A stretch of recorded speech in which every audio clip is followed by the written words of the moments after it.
Hola, ¿cómo están? Espero que bien. Bienvenidos nuevamente al canal.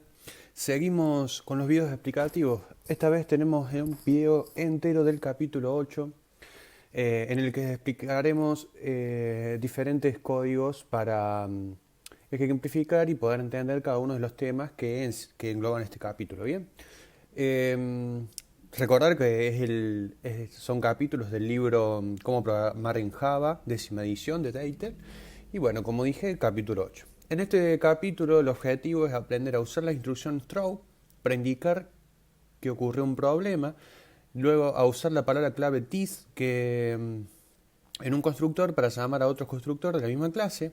También aprenderemos a utilizar las variables y los métodos static, a importar miembros static de una clase, a utilizar el tipo enum para crear conjuntos de constantes con identificadores únicos, también a declarar constantes enum con parámetros y a usar Big Decimal para el cálculos monetarios. Bien, bueno, ahora como ven acá tenemos la clase Time 1 o tiempo 1, que en la cual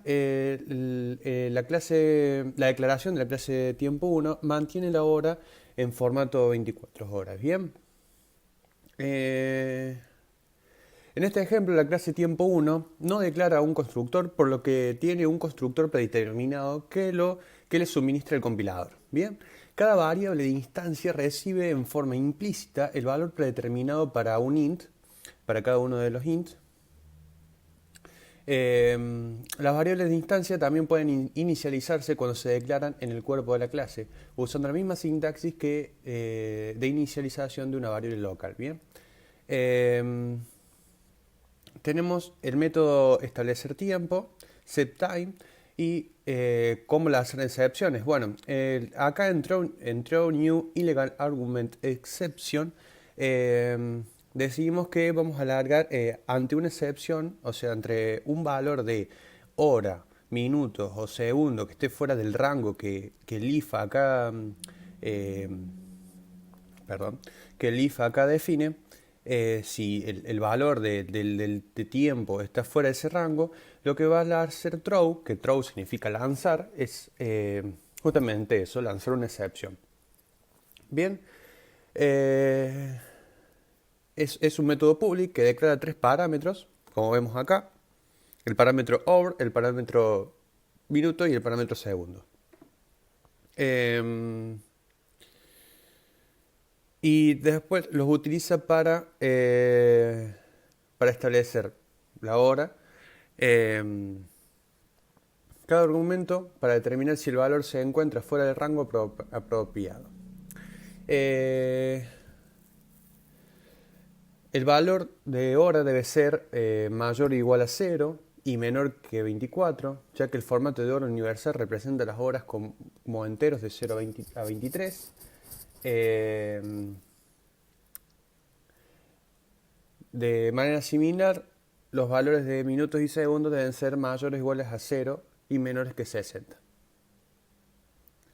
Para los valores fuera de estos rangos, establecer tiempo lanza una excepción de tipo illegal argument exception, la cual notifica al código cliente que se pasó un argumento inválido al método. Bien, eso es básicamente lo que hay que saber de este código. Luego, bueno, tenemos el método aString universal. El método aString universal no recibe argumentos y devuelve un objeto string en formato de hora universal, el cual consiste en dos dígitos para la hora, dos para el minuto y dos para los segundos. Bien, y después el método toString, que lo tenemos aquí. El método toString no recibe argumentos y devuelve un objeto string. Devuelve un objeto string en formato de hora estándar. Bien. Luego tenemos timeTest, que lo que hace timeTest, bueno, es utilizar la clase time1 para ilustrar que el método establecer tiempo valida sus argumentos. Llama al método establecer tiempo con los argumentos inválidos. Bien, acá tenemos que en try llama al argumento con argumentos inválidos 99 para hora, minuto y segundo. Esta instrucción se coloca en un bloque try. En caso de que establecer tiempo le hace una excepción, que sea illegal argument exception, lo cual hará debido a que todos los argumentos son inválidos. Al ocurrir esto, la excepción se atrapa en las líneas acá entre la 25 y la 27 o 28. Y en la línea 27 se muestra el mensaje de error de la excepción. Entonces, básicamente hacemos eso. Con el throw, aquí con el throw, lo que hacemos es, si el valor de time está fuera del rango, o sea, es decir, horas, minutos o segundos, está fuera del rango, va a largar una excepción. Luego, con try, lo que va a hacer justamente es tratar de ejecutar ese código, perdón, acá, en try, lo que va a hacer es tratar de ejecutar este código. Y en caso de una exception, lo vamos a atrapar con catch y luego con el método getMessage tomamos el mensaje y lo mostramos en pantalla. Así que básicamente eso.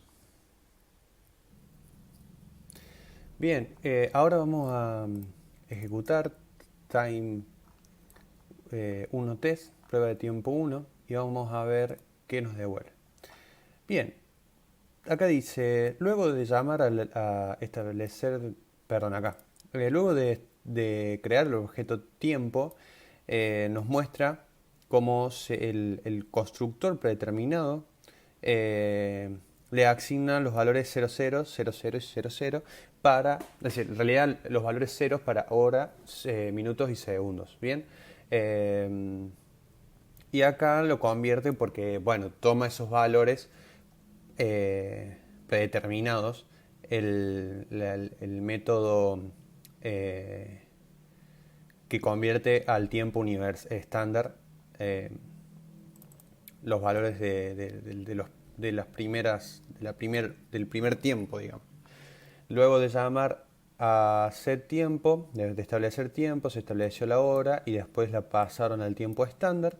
Y luego de establecer acá con time set valores inválidos, nos larga el try catch, larga la excepción, toma la excepción or minutes and seconds que escribimos aquí en el throw, que lanza el throw, es atrapada por try catch e impresa luego con un printf y digamos, utilizando el método getMessage tomamos el mensaje. Bien.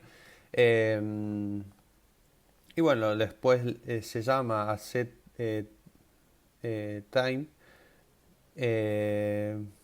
después de llamar a establecer tiempo con valores inválidos, vemos que los valores son los mismos que antes de, porque digamos, como no se establecieron, no se cambiaron. Bien, ahora vamos a pasar a prueba test. En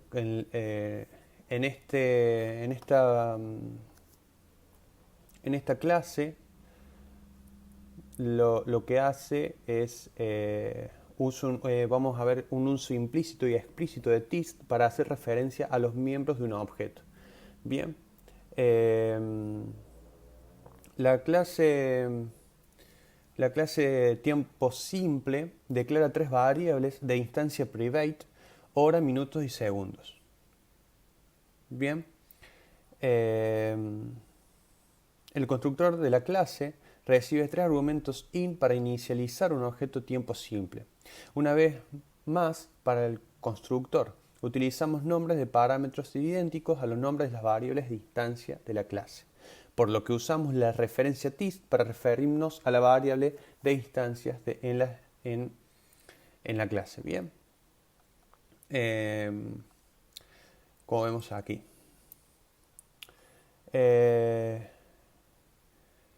El método, el método crear string devuelve este que está acá en la línea 33, devuelve un objeto de string creado por una instrucción que utiliza la referencia TIS en forma explícita e implícita. Bien.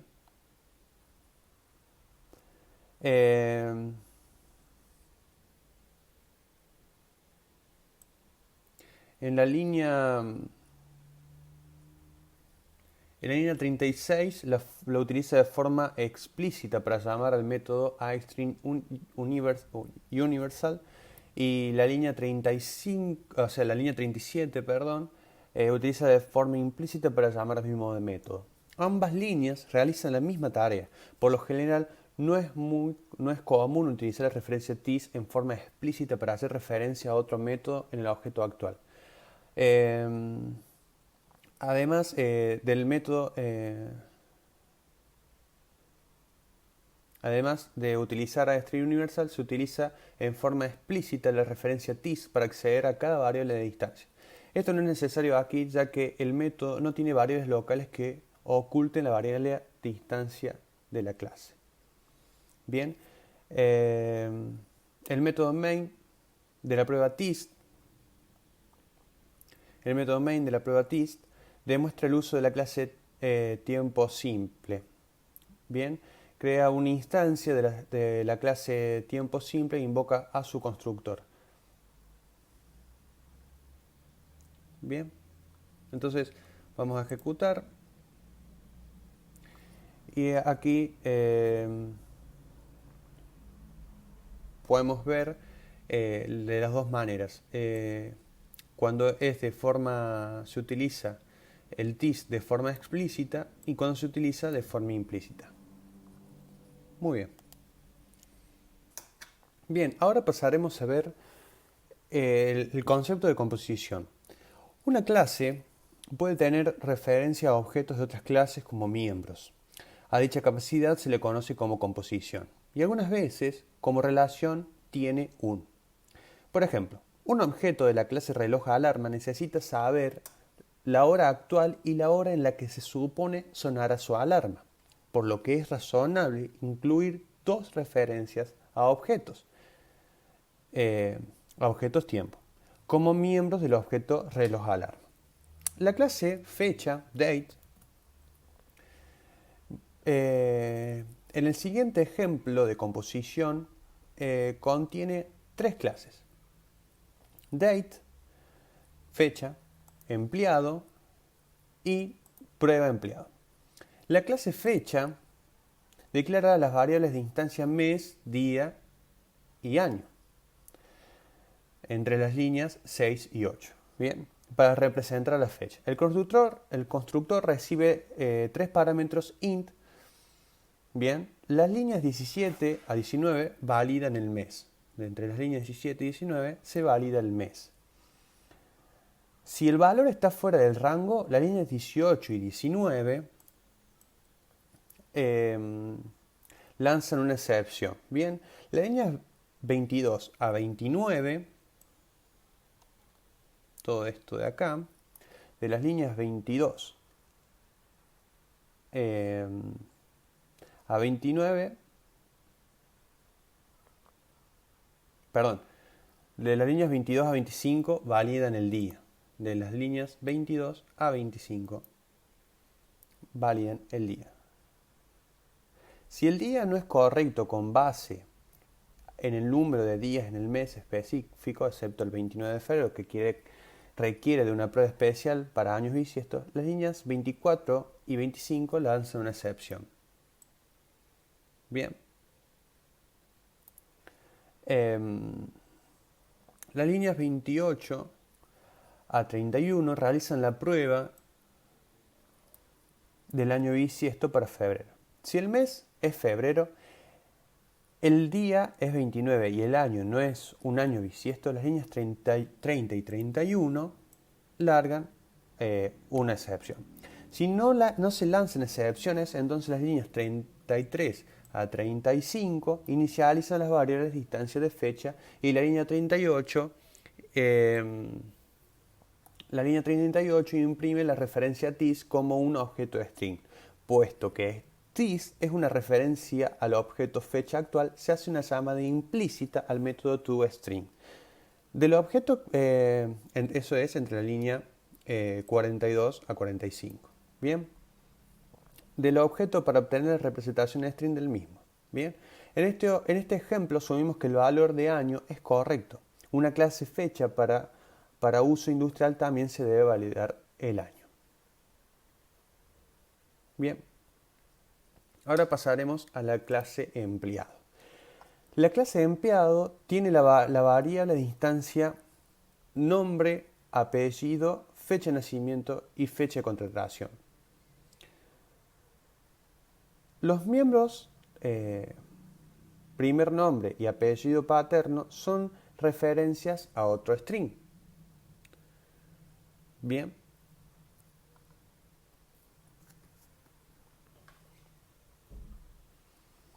Los miembros fecha de nacimiento y fecha de contratación son referencias a objetos fecha. Bien.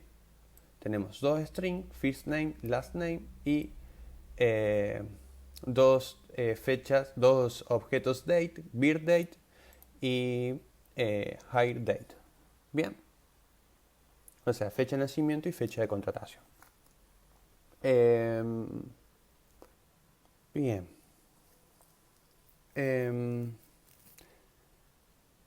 En la clase de empleado tiene las variables de instancia nombre, apellido, fecha de nacimiento y fecha de contratación. Los miembros primer nombre y apellido paterno son referencias a objeto string. Mientras que los miembros fecha de nacimiento y fecha de contratación son referencias a objetos fecha. Esto demuestra que una clase puede tener como variables de instancia referencias a objetos de otras clases. El constructor de empleado de la línea 12 a la 19 recibe 4 parámetros que representan el nombre, apellido, fecha de nacimiento y fecha de contratación.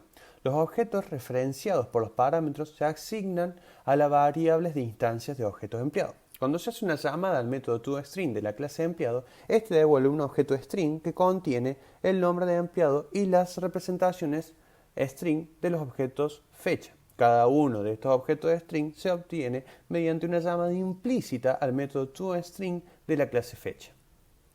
Bien. Y ahora vamos a la clase prueba de empleado.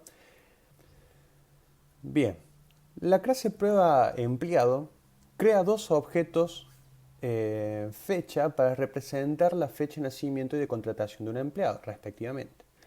La línea 10, que está aquí, crea un empleado e inicializa sus variables de instancia.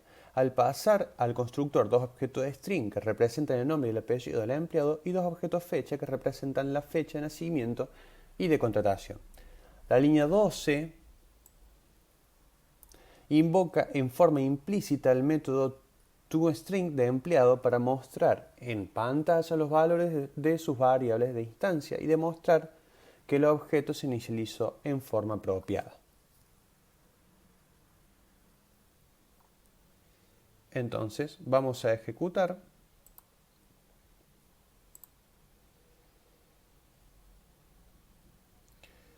Y como vemos acá, dice, constructor de objeto fecha para la fecha 7 de 24 de 1947, o sea, 24 del 7 de 1949, y constructor de objeto fecha para la fecha 12 del 3 de 1988. Blue Prop, contratado el 12 del 3 de 1988 y el cumpleaños 24 del 7 de 1949. Bien, ahora vamos a pasar a explicar los tipos enum. En este programa, las constantes enum representan el estado del juego. En esta sección hablaremos sobre la relación entre los tipos enum y las clases. Al igual que las clases, todos los tipos enum son tipos por referencia. Un tipo enum se declara con una declaración enum. la cual es una lista separada por comas de constantes enum. La declaración puede incluir de manera opcional otros componentes de las clases tradicionales como constructores, campos y métodos, como veremos en un momento. Cada declaración enum declara a una clase enum para las siguientes restricciones. Las constantes enum son implícitamente final. Las constantes enum son implícitamente static y cualquier intento por crear un objeto de un tipo enum con el operador new produce un error de compilación. Bien, ahora veremos, esta es la figura 8.10 que demuestra las variables de instancia, un constructor y varios métodos de un tipo enum. La declaración de enum entre las líneas 5 y 37, quiere decir todo el código, contiene dos partes, las constantes enum y los demás miembros del tipo enum. La primera parte, que es de la línea 8 a la 13, declara 6 constantes. Cada una va seguida opcionalmente por argumentos que se pasan al constructor de enum. Líneas 20 a 24. 20 a 24. Bien, al igual que los constructores que hemos visto en las clases, un constructor de enum puede especificar cualquier número de parámetros y sobrecargarse. En este ejemplo, el constructor de enum requiere dos parámetros strings. Para inicializar cada constante enum en forma apropiada, debe ir seguida de paréntesis que contienen dos argumentos string. La segunda parte, de las líneas 16 a 36, o sea, de la línea 16 a 36, declara a los demás miembros del tipo enum. Dos valores de instancia, líneas 16 y 17, que son las que tenemos acá, un constructor de líneas 20 a 24, que sería el constructor, y dos métodos de la línea 27 a 30 y 33 a 36, 27 a 30 y 33 a 36. Bien, las líneas 16 y 17 declaran las variables de instancia título y año copyright, título y copyright year. Cada constante enum en el tipo enum libro en realidad es un objeto de tipo enum libro que tiene su propia copia de las variables de instancia título y año copyright. El constructor de las líneas 20-24 recibe dos parámetros string, uno que especifica el título del libro y otro que determina su año de copyright. Las líneas 22 y 23 asignan estos parámetros a la variable de instancia. La línea 27 a 36, que sería esto de aquí, declaran dos métodos que devuelven el título del libro y el año de copyright respectivamente.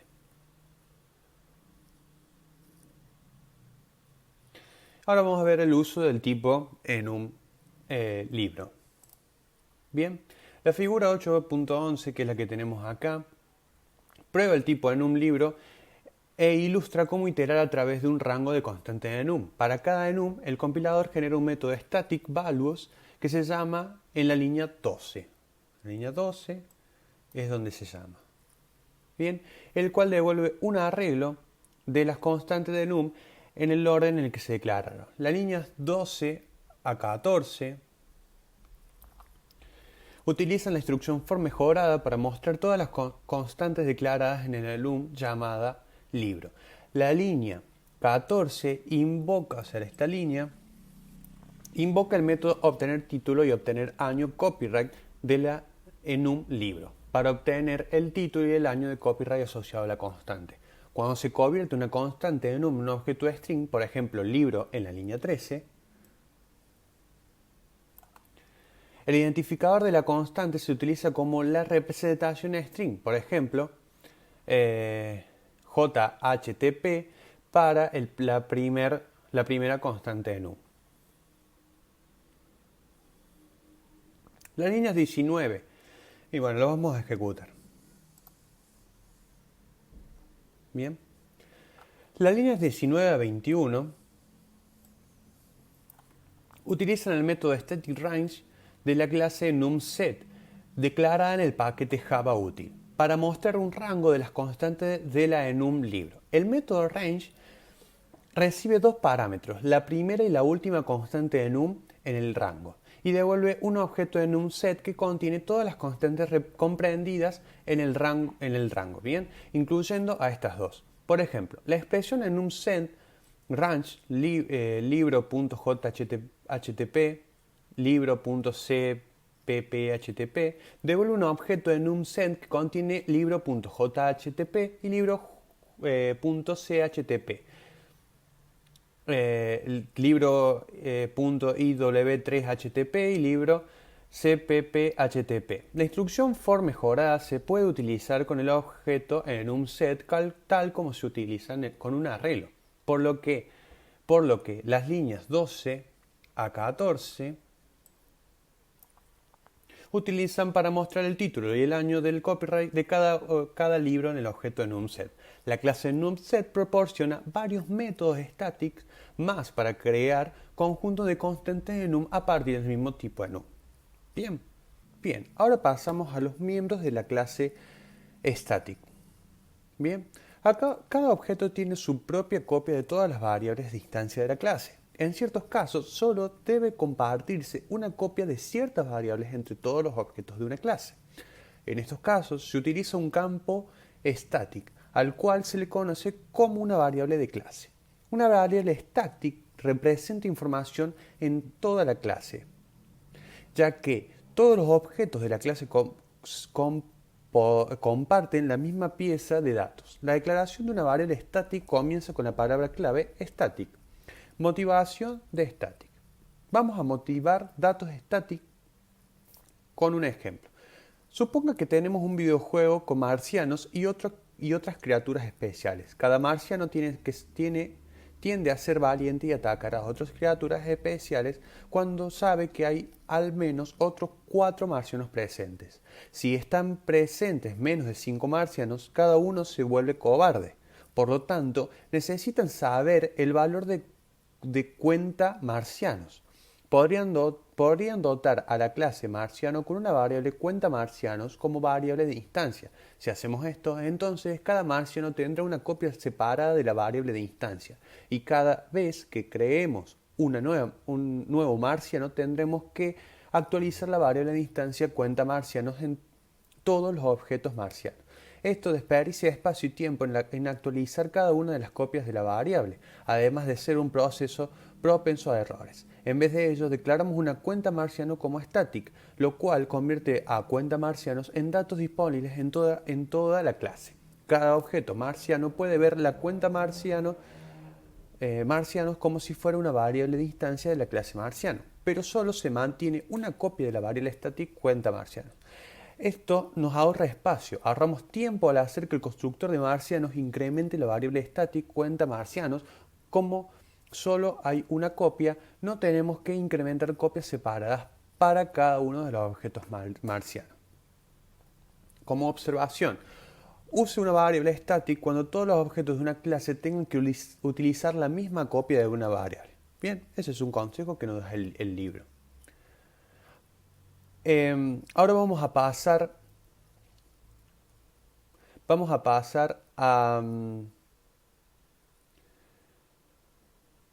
a las clases empleado y prueba de empleado. Bien, en el siguiente programa declaramos dos clases que tenemos aquí, empleado y prueba de empleado. Bien, en la clase empleado se declara una variable private static llamado cuenta en la línea 7, ¿bien? Aquí. Y el método public static llamado obtener cuenta de las líneas 36 a 39.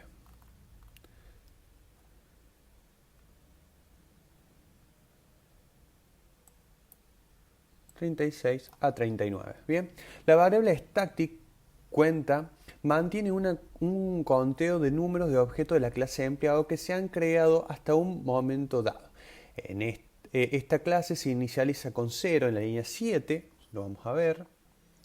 Como vemos acá, se inicializa con 0. Si no se inicializa una variable estática, el compilador le asigna un valor predeterminado, en este caso 0, el valor predeterminado para el tipo int. Bien. Cuando existen objetos empleados, la variable cuenta se puede utilizar en cualquier método de un objeto empleado. Este ejemplo incrementa cuenta en el constructor, en la línea 18, como vemos acá.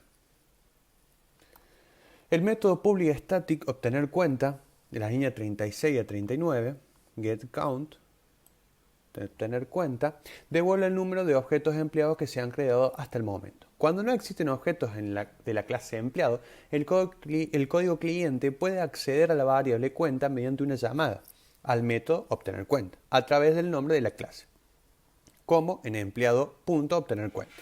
Cuando existen objetos, también se pueden llamar al método obtener cuenta a través de cualquier referencia a un objeto empleado. Bien. La clase, ahora vamos a ver la clase prueba empleado. El método main de prueba empleado crea instancias de dos objetos empleados, de la línea 13 y 14.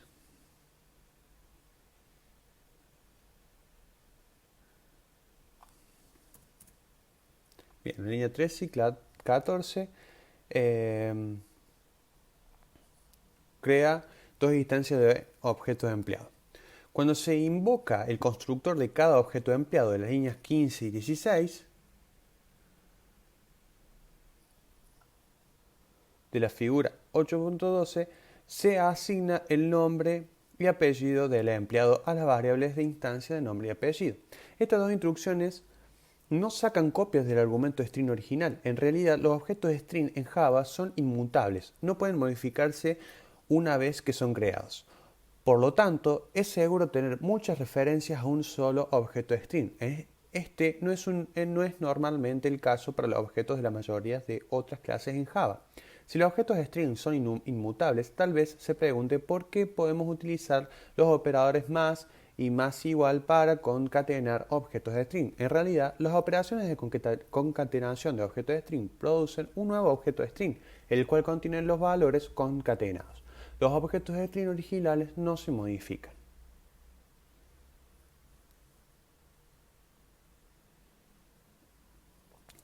Ahora vamos a ejecutarlo.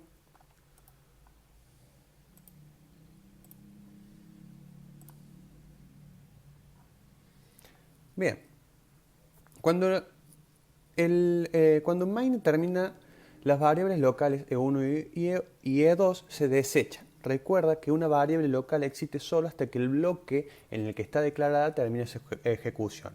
Puesto que 1 y 2 eran las únicas referencias a los objetos empleados creados en la línea 13 y 14, estos objetos se vuelven candidatos para recolección de basura al momento en que main termina. En una aplicación común, el recolector de basura podía reclamar en un momento dado la memoria de los objetos elegibles para la recolección. Si no se reclaman objetos antes de que termine el programa, el sistema operativo reclama la memoria que se utilizó. La Java Virtual Machine no garantiza cuándo se va a ejecutar el recolector de basura o si acaso se va a ejecutar. Cuando lo haga, es posible que no se recolecte ningún objeto o que solo se recolecte un subconjunto de los objetos candidatos. Bien, ahora pasamos a la declaración de importación static. En la sección 6.3 aprendimos acerca de los campos y métodos static de la clase math. Para acceder a estos campos y métodos, anteponemos a cada uno de ellos el nombre de la clase math y un punto. Una declaración de importación static nos permite importar los miembros static de una clase o interfaz para poder acceder a ellos mediante sus nombres no calificados en nuestra clase. Bien, es decir, el nombre de la clase y el punto. No se requieren para usar un miembro static importado. Tenemos diferentes formas de importación de static. Bien, una declaración static import tiene dos formas. Una que importa un miembro static específico, que se conoce como declaración de importación estática individual, y una que importa a todos los miembros static de una clase que se conoce como declaración de importación static sobre demanda. La siguiente sintaxis importa un miembro static específico. Y tenemos la siguiente declaración. Import static, el nombre de paquete, punto, seguido del nombre de clase, punto, nombre, miembro estático, y punto y coma. En donde nuestro paquete es el paquete de la clase, por ejemplo, java.lang. Nombre clase es el nombre de la clase, por ejemplo, más, y el nombre del miembro estático es el nombre del campo método static, por ejemplo, p o apps. La siguiente sintaxis importa todos los miembros static de una clase. Import static, nombre paquete, punto, nombre clase, punto, asterisco, punto y coma. El asterisco indica que todos los miembros static de la clase especificada deben estar disponibles para usarlos en el archivo. La declaración de importación static solo importan miembros de clase static. Las instrucciones import regulares deben usarse para especificar las clases utilizadas en un programa. Vamos a hacer una demostración de importación static. Esta es la figura que tenemos aquí, es la figura 8.14 que demuestra una declaración static import. En la línea 3 es una declaración de importación static, la cual importa todos los campos y métodos static de la clase más, que es esta de aquí. Bien, el paquete java.lang del paquete java.lang, bien, java.lang.math. Bien, las líneas 9 y a 12 acceden a los campos static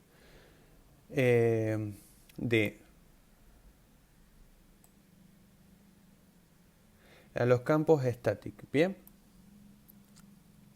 de E en la línea 11 y de Pi en la línea 12 de la clase math, así como a los métodos static sqrt en la línea 9 y sail en la línea 10, sin anteponer el nombre de la clase math en un punto y un punto a los nombres del campo ni a los métodos. Un error común de programación es el siguiente. Si un programa trata de importar métodos de clase static que tengan la misma firma o campos static que tengan el mismo nombre de dos o más clases, se produce un error de compilación. Bien.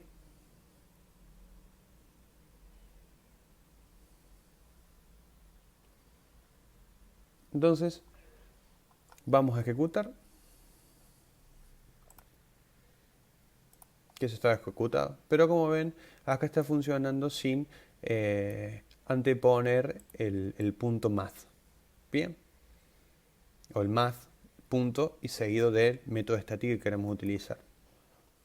Bueno, siguiendo con la explicación del capítulo 8, tenemos ahora el acceso a paquetes. Si al momento de declarar la clase no se especifica un modificador de acceso como public, protected o private, hablaremos sobre protected en el capítulo siguiente, para un método o variable se considera que tiene acceso a nivel de paquete. En un programa que consiste de una declaración de clase, esto no tiene un efecto específico.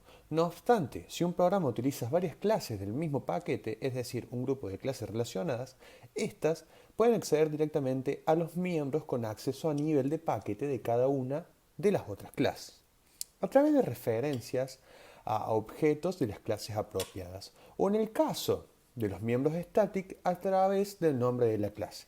Raras veces se utiliza el acceso a nivel de paquete. La figura 8.15 que tenemos acá, que se llama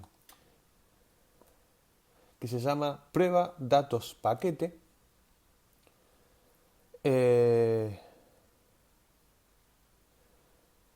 demuestra el acceso a los paquetes. La aplicación contiene dos clases de un archivo de código fuente. La clase prueba datos paquete, que contiene main de las líneas 5 a la 21, y la clase datos paquete de la línea 24 a 41. Bien, Las clases en el mismo archivo de código fuente forman parte del mismo paquete. En consecuencia, la clase prueba datos paquete puede modificar los datos con acceso a nivel de paquete de los objetos datos paquete. Al compilar este programa, el compilador produce dos archivos .class separados, pruebadatospaqates.class y datospaquetes.class. El compilador coloca los dos archivos .class en el mismo directorio. También podemos colocar a datos paquetes, es decir, este que tengo marcado de línea 2441, en un archivo separado de código fuente. En la declaración de las clases datos paquetes, las líneas 26 y 27, estas que están acá, declaran las variables de instancia, número y cadena, sin modificadores de acceso. Por lo tanto, estas son variables de instancia con acceso a nivel de paquete. El método main de la clase prueba-datos-paquete crea una instancia de la clase datos-paquete, la línea 9,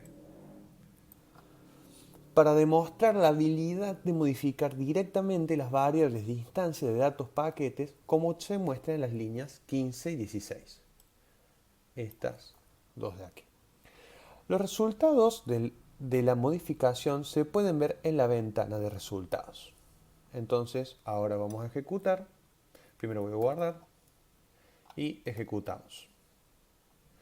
Entonces vemos que después de instanciar, número es 0 y cadena dice hola. Pero después de modificar los valores, número es igual a 77 y el string dice goodbye. Bueno, ahora vamos a explicar el uso de Big Decimal para cálculos monetarios precisos. Bien. Acá en el uso de Big Decimal para cálculos precisos introducimos la clase NumberFormat del paquete java.text. Bien, es que se utiliza para dar formato a los valores numéricos como objeto de string de configuraciones regionales específicas. Bien, es decir, Estados Unidos o formato europeo, dependiendo de la región. Bien, las líneas 11 y 12 de acá declaran e inicializan la variable Big Decimal principal y tasa, usando el método staticValueOf de Big Decimal que recibe un argumento double y devuelve un objeto Big Decimal que representa el valor exacto específico. Bien, las líneas 21 y 22 realizan el cálculo de interés mediante los métodos multiple, add y pow de Big Decimal. La expresión de la línea 22 se evalúa de la siguiente manera. Primero, la expresión tasa.add, esta de aquí, BigDecimal.1, suma 1 a la tasa para producir un Big Decimal que contiene 1.05. Esto es lo que hace esta parte de acá, ¿bien? La constante 1 de Big Decimal representa el valor 1. La clase Big Decimal también proporciona la constante 0, que equivale a 0, y 10, que equivale a 10 de uso común. A continuación, se invoca el método pow, este de aquí, de Big Decimal en el resultado anterior para elevar 1.05 a la potencia año. Bien. Por último, llamamos al método multiply de Big Decimal desde el objeto principal y le pasamos el resultado anterior como el argumento. Esto devuelve un Big Decimal que representa el monto a depositar al final de año especificado. Además de los cálculos precisos, Big Decimal también le brinda el control sobre cómo se redondean los valores de manera predeterminada. Todos los cálculos son exactos y no hay redondeo. Si no especifica cómo redondear valor de Big Decimal y sin un valor dado, no puede representarse con exactitud como el resultado de 1 dividido entre 3, que es 0,3 periódico. Bien, ocurre una excepción, arithmetic exception. Bien, aunque no lo haremos en este ejemplo, puede especificar el modo de redondeo para Big Decimal suministrando el objeto mathContext del paquete java.math al constructor de la clase Big Decimal cuando vaya a crear un objeto Big Decimal. También puede proporcionar un objeto mathContext a diversos métodos de Big Decimal que realicen cálculos. Ahora vamos a ejecutar esto de acá. Y como ven, tiene el formato americano en la impresión y vemos los depósitos por año. Bien, y eso sería todo por el capítulo 8 y nos veremos próximamente en el capítulo 9. Hasta luego.